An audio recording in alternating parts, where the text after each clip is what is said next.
বিয়ের পর প্রথম দিন শ্বশুর বাড়িতে খেতে বসতে তরকারিতে বেশি লবণ মিক্স করে আমার শাশুড়ি আমাকে খেতে দিয়েছিল।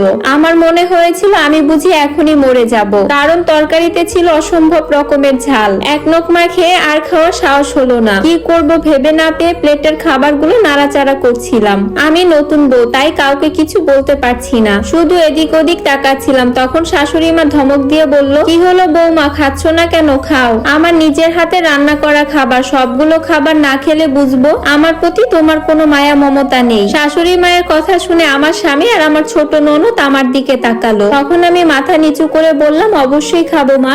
আমি এক প্রকার রাগ করেই খেতে শুরু করলাম। এত পরিমাণে ঝাল ছিল, মনে হচ্ছিল আমার গলা যেন পুড়েই যাচ্ছে। অনেক কষ্ট করে খাবারটা খেয়ে আমি আমার রুমে চলে আসলাম। রুমে এসে এক জগ পানি রাখা ছিল, আমি পারলে পুরো এক জগ পানিটাই খেয়ে ফেলেছি।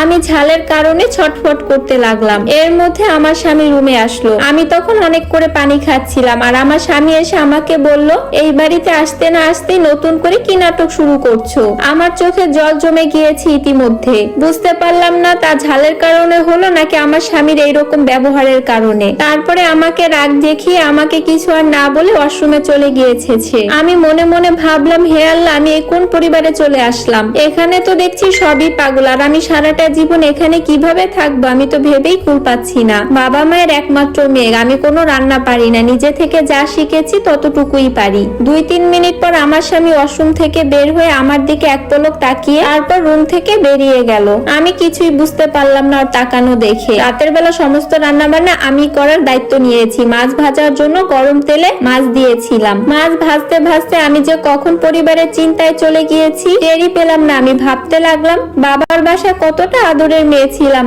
আমি বেশি ঝাল খেতে পারি না, তাই মা আমার জন্য আলাদা করে তরকারি রান্না করত।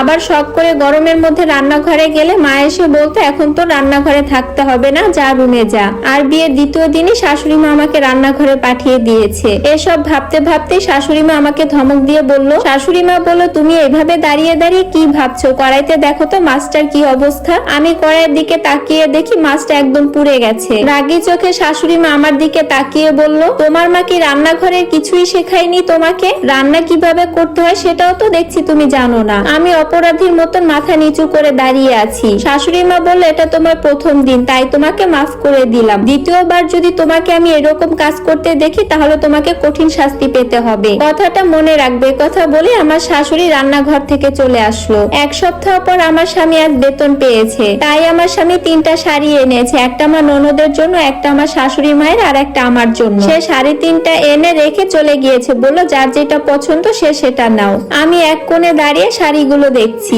এর মধ্যে লাল এবং নীল রঙের শাড়িটা আমার পছন্দ হলো। নিতে আমি হাত বাড়ালাম সেটার দিকে, কিন্তু তার